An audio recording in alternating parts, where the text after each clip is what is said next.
Donc, pour une structure verticale, pour un voile en béton armé, le DTU limite son domaine d'application à des voiles d'épaisseur minimale de 10 cm.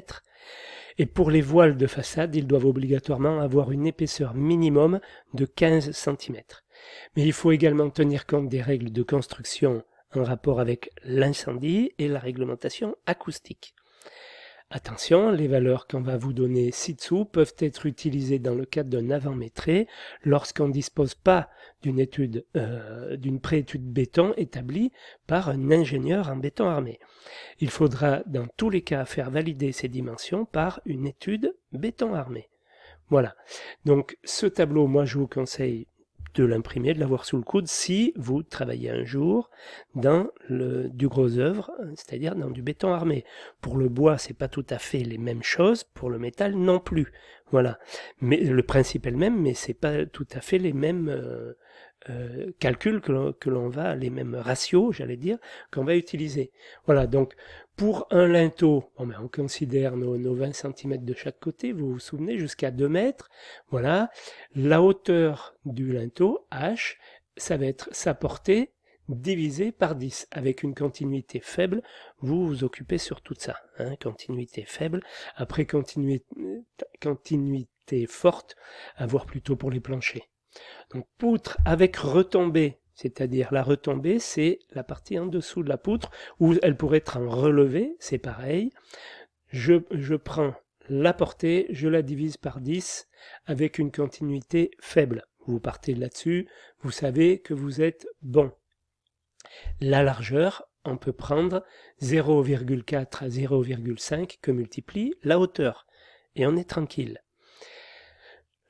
Au moins pour faire le métré. Hein, voilà. La bande noyée, donc c'est une poutre sans retomber ni relever. Voilà, une bande noyée, c'est ça. En principe, c'est autour d'un chevêtre, hein, autour d'une trémie. Donc, l'épaisseur de la bande noyée sera la longueur, hein, entre portée de la bande noyée, la portée, j'allais dire la longueur entre appuis de la bande noyée, divisée par 16. Voilà, quelle que soit la continuité d'ailleurs. Une dalle pleine, donc on vient de le voir, on divise par 20, on est tranquille. Hein, là, vous voyez, on ne prend pas de soucis. On considère bien sûr la longueur la plus importante. Hein, voilà. Donc, avec une longueur, la grande longueur qui est supérieure ou égale à la petite longueur. Voilà.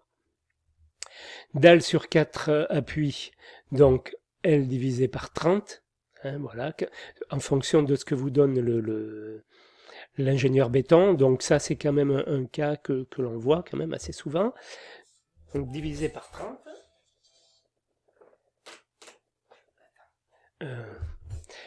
Alors, voilà. Donc pour la dalle pleine sur 4 appuis, donc c'est le cas le plus général. Donc L divisé par 30 pour avoir l'épaisseur de la dalle. Le plancher poutre alourdie, donc la longueur, la portée divisé par 25 et on obtient l'épaisseur du poutrelle ourdi total, hein, le poutrelle ourdi plus dalle de compression.